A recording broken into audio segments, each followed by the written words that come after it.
Signs: opacity of the lens at birth, a white fundus reflex, leukocoria, absent or asymmetric red pupillary reflex. Abnormal eye movements, nystagmus, in one or both eyes, strabismus. Types: zonular, lamellar, most common type of congenital cataract. White opacities that surround the nucleus with alternating clear and white cortical lamella resembling an onion skin.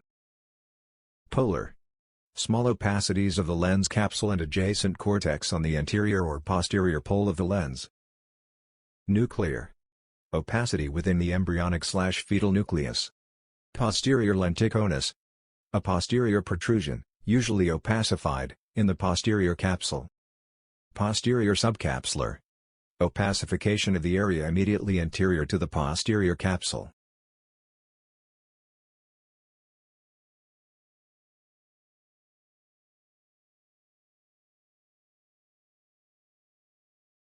Workup.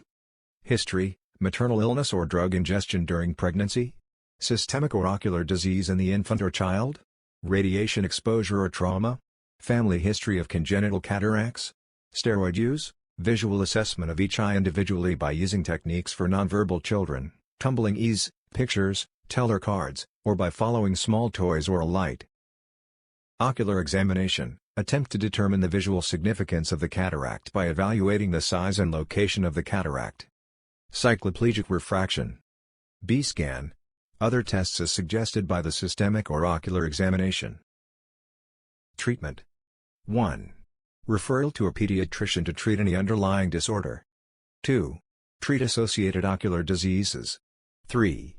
Cataract extraction, usually within days to weeks of discovery to prevent irreversible amblyopia, is performed in the following circumstances: visual axis is obstructed, and the eye's visual development is at risk. Cataract progression. 4. After cataract extraction, treat amblyopia. 5. A dilating agent, for example, phenylephrine 2.5%, TID or cyclopentolate 1% BID, may be used as a temporizing measure, allowing peripheral light rays to pass around the lens opacity and reach retina. If the cataract is small, and the red reflex is good around the peripheral lens, this may be the only treatment needed. Unilateral cataracts that are not large enough to obscure the visual axis may still result in amblyopia despite not needing cataract extraction.